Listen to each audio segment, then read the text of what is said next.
మేడిగడ్డ పక్కన పెట్టిన 2 బ్యారేజీలలో కూడా 3 పంప్ హౌజులు సమాంతరంగా కన్కరెంట్గా సైమల్టేనియస్గా నడిపితే సమన్వయంతో నడిపితే వెంటనే నీళ్లు పరిమిత స్థాయిలో అలా వాళ్ళు ఎండిడిఎల్ కూడా చెప్పారు ఎంతవరకు నిలువ ఉంచాలి, ఎట్లా లిఫ్ట్ చేయాలి, చేసి ఎట్లా శ్రీపాదెల్లంపల్లికి తీసుకుపోవాలి. గంత డీటెయిల్గా చెప్పినాక కూడా నేను వినా చూడా. నాకు రిటైర్డ్ ఇంజనీర్లు చెప్తే వాళ్ళని జైల్లో పెడతా, నాకు ఎల్నీనో వస్తుందని వాతావరణ శాస్త్రవేత్తలు చెప్తే వాళ్ళకు బెల్ట్ ట్రీట్మెంట్ ఇస్తా, బీఆర్ఎస్ వాళ్ళు చెప్తే వాళ్ళ రక్తం చూస్తా, బీజేపీ ఎంపీ ఈటెల రాజేందర్ చెప్తే ఆయన బీఆర్ఎస్తో కుమ్మక్కయిండంట. ఇక ఎవరు చెప్పినా అయినా నేను పట్టిన కుందేలకు 3 ఎకరాలంటే ఏం చెప్పాలి మరి ఆయనకు? సార్ మీరు చెప్పింది కరెక్టే. మినిమం ఫ్లో లెవెల్ ఎంఎఫ్ఎల్ అనేది పెరిగింది అని చెప్పేసి ఆ పరీక్షలకు నేతృత్వం వహిస్తున్న పరీక్షిత్ మెహ్రా అన్నట్టు ఆయన చెప్పింది, కల్నల్ పరీక్షిత్ మెహ్రా. ఇప్పటిదాకా వీళ్ళందరూ చెప్పింది తప్పు, ఆయన మేరానో లేకపోతే రేవంత్ రెడ్డి చెప్పింది కరెక్టా? రిపేర్లు జరుగుతున్నాయి, నవంబర్ వరకు అందుబాటులోకి వస్తుందని అన్నారు. ఈరోజు ఉత్తమ్ కుమార్ రెడ్డి కూడా మేము బ్యారేజీల నుంచి నీళ్ళు ఇవ్వము అనట్లేదు, ఇస్తాము, బీఆర్ఎస్ రాజకీయం చేస్తుంది అంటున్నాడు. సరే, ఇప్పుడు ఉత్తమ్ కుమార్ రెడ్డి ఏం చెప్తాడు, రేవంత్ రెడ్డి ఏం చెప్తాడు అన్న దానికంటే పంటలు కాపాడతారా రైతులే లేదా, మీకు చిత్తశుద్ధి ఉందా లేదా? సింపుల్, ఆడ నీళ్లు పోతున్నాయి, లిఫ్ట్ చేయొచ్చని అందరు చెప్తాను, ఇస్తావా ఇవ్వగా చెప్పు. నీకు రైతుల పట్ల నీ కమిట్మెంట్ ఏందో రాష్ట్రానికి ఆల్రెడీ తెలిసిపోయింది. 6 సార్లు రైతు బంద్ వేయాలి రేవంత్ రెడ్డి ఇప్పటికి వచ్చినాక, 4 సార్లు ఎగ్గొట్టిండు. మొదటిసారి అప్పుడు కేసీఆర్ గారు కూడబెట్టి పెడితే దాన్ని ఆపిండు, ఎలక్షన్ కమిషన్కి ఉత్తరం రాసి ఎలక్షన్ అయిపోయాక అదే ఇచ్చిండు. నిన్న ఒక్కసారి ఏదో ఇచ్చినట్టున్నాడు తప్ప ఇప్పటి వరకు 4 సార్లు రైతు బంద్ ఎగ్గొట్టిండు.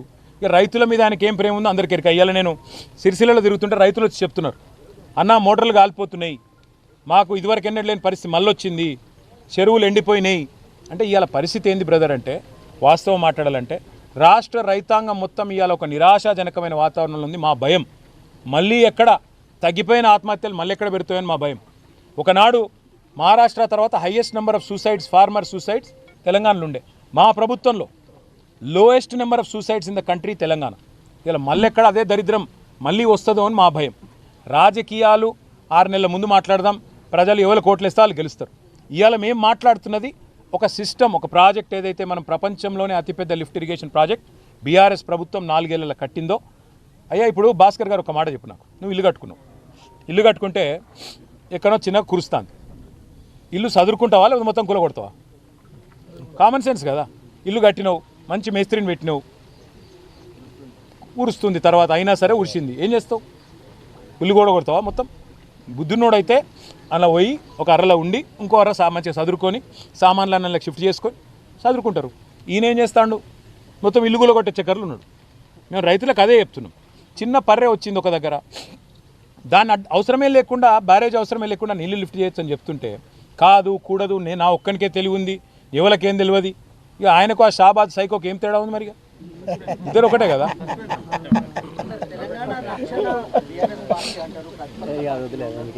ఇక నేనేమంటున్నా అంటే ఆల్టర్నేట్ ఏముంది?